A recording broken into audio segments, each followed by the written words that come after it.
Hey Gold Rush fans, episode 22 will be here this Friday, so let's talk about it. Welcome back everybody to Gold Rush Minute. If you're new to the channel or a subscriber, I'm Gold Rush Minute, where I break down the most recent episode of Gold Rush and all its spin-offs. We talk about the miners and go over past episodes of the series. So let's start with the Winchester boys first. So these guys are becoming honestly one of my favorite miners to watch, and with that being said, they deserve more airtime. We have only seen them in 3 episodes, but each episode they are mining their butts off. The 3-man crew have mined more than the Claytons and almost as much as Team Misfits, and yet they still are pushed to the sidelines. So if an executive Gold Rush is watching this, let's get more of the Winchester boys on the show.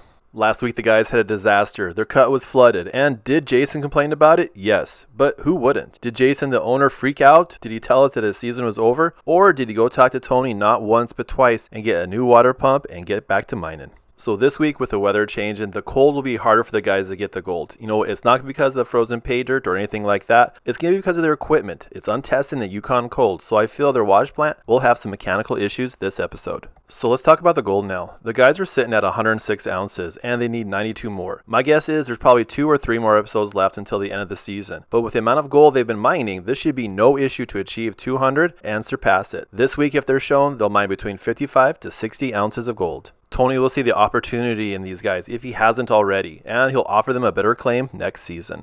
Next up is Team Misfits. So Fred, in my opinion, has been in desperation mode for most of the season, and now that this season is coming to an end sooner than later, we will see more risky moves by the mine boss. Last week, the crew changed the screens on their wash plant for the very first time, and they were able to run double the dirt. Fred did say at the end of the episode that it's not the screens, it's the ground. So does this mean that the Freedom Cut's a bust? Is Fred going to look into some new ground this late in the season and risk everything on hunches and guesses? Let's talk about the gold now. Last week for Team Misfits, there was no gold way. Their mats looked really clean after running all that pay dirt. Fred did lower the expectations of Team Misfits from 500 ounces to 200 ounces. When with this being said, their season's officially a bust. The guys, they still have a lot of work ahead of them if they want to achieve this secondary goal. This week, if they're shown, they're going to have a double cleanup, but still fall short, mining only 25 to possibly 30 ounces of gold. Hey everybody, just want to take a moment and thank everybody that has subscribed to the channel. And if you haven't yet, it only takes a moment and it's free to do. Next up is Team Clayton. So this is another team that can't seem to catch a break. These guys are working their butts off, but it seems like they take 2 steps forward and 3 steps back. The guys are pretty fortunate though that they have the gauntlet cut available. For me personally, I'm surprised that they haven't run out of pay yet. This week with the weather changing and winter coming sooner than later, the guys better have a plan B and C ready to go. Their equipment is going to be pushed even harder and hopefully nothing breaks. So let's talk about the gold now. So the Claytons are at 93 ounces for the season. Their hopes of 500 ounces is unreachable at this point, but they can still pull in about 200 to possibly 250 ounces for the rest of the season. This week though, if they're shown, the brothers will mine between 30 to 35 ounces of gold. Next up is Team Beats. So Tony and his crew were off last week and they're sitting just under 3,600 ounces for the season. Just like the other crews, they will be facing some hard times ahead with their equipment. The only difference between the other miners and Tony is he has the experience, the equipment, and he's one stubborn SOB.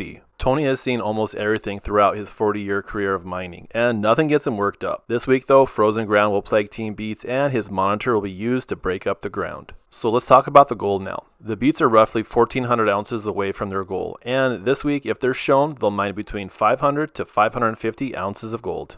Last up is Parker. So small delays derailed his Yukon operation last week. Mitch had to make some unpopular decisions to slow down Big Red and haul the extra pay to Slucifer. Now that the weather is changing, his Yukon operation will have to deal with some increased breakdowns, but hopefully no downtime for the wash plants. For Parker's Alaskan operation, this should be Parker's focus for the remainder of the season. They have mined a total of 108 ounces in Alaska and basically need 900 more ounces to achieve his goal of 1,000 ounces. This week, good news will come to Parker, and his custom wash plant will arrive on site. You know, they're going to have both plants running the last-ditch effort for the remainder of the season. Now for the gold. For Parker's Yukon operation, it's business as usual. Mitch, Tyson, and Chris, they're going to pull 600 ounces plus, and for his Alaskan operation, it's a double cleanup of 200 ounces. There you have it, Gold Rush fans. If you like the content and you want to see more, please subscribe to my channel. It's free to do, and I greatly appreciate it. Till the next time.